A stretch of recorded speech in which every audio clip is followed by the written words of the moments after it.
এইসব আইটেম অনুষ্ঠান বাড়িতে গেলে পাওয়া যায় না। এই জিনিস খেতে গেলে নিজের হোটেলেই আসতে হবে। ডিমের কচুরি, আরে হ্যাঁ হ্যাঁ ঠিকই শুনছো, ডিম দিয়ে এমন কচুরি বানাবো একবার খেলে বারবার বানাতে ইচ্ছে করবে। প্রথমেই 4টে ডিমকে সেদ্ধ করতে বসিয়ে দাও। এই দিকে সমান সমান আটা আর ময়দা নিয়ে তাতে স্বাদ মতো নুন, অল্প আজওয়াইন, একটু কালো জিরে আর সামান্য তেল দিয়ে নরম করে মেখে ফেলো। মাখা হয়ে গেলে ঢেকে 10 মিনিট রেস্টে রাখো। ডিমগুলো সেদ্ধ হয়ে গেলে গ্রেটার দিয়ে ঘষে ঝুড়ো করে নাও।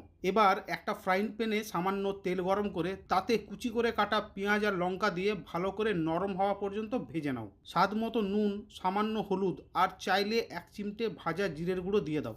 এরপর ঝুড়ো করে রাখা ডিম দিয়ে ভালো করে নাড়তে থাকো। পুরোটাই এমনভাবে ভাজতে হবে যাতে একদম শুকনো হয়ে যায়। পুর শুকিয়ে এলে গ্যাস বন্ধ করে ঠান্ডা হতে দাও।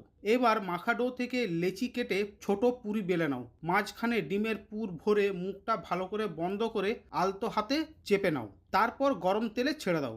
দেখবে একটু পরেই নিজের থেকেই ফুলে ফুলে ওপরে ভেসে উঠছে। এই সময় ওপর থেকে হালকা তেল ছিটিয়ে দাও, তাহলেই হবে একদম ফুলকো ফুলকো কচুরি।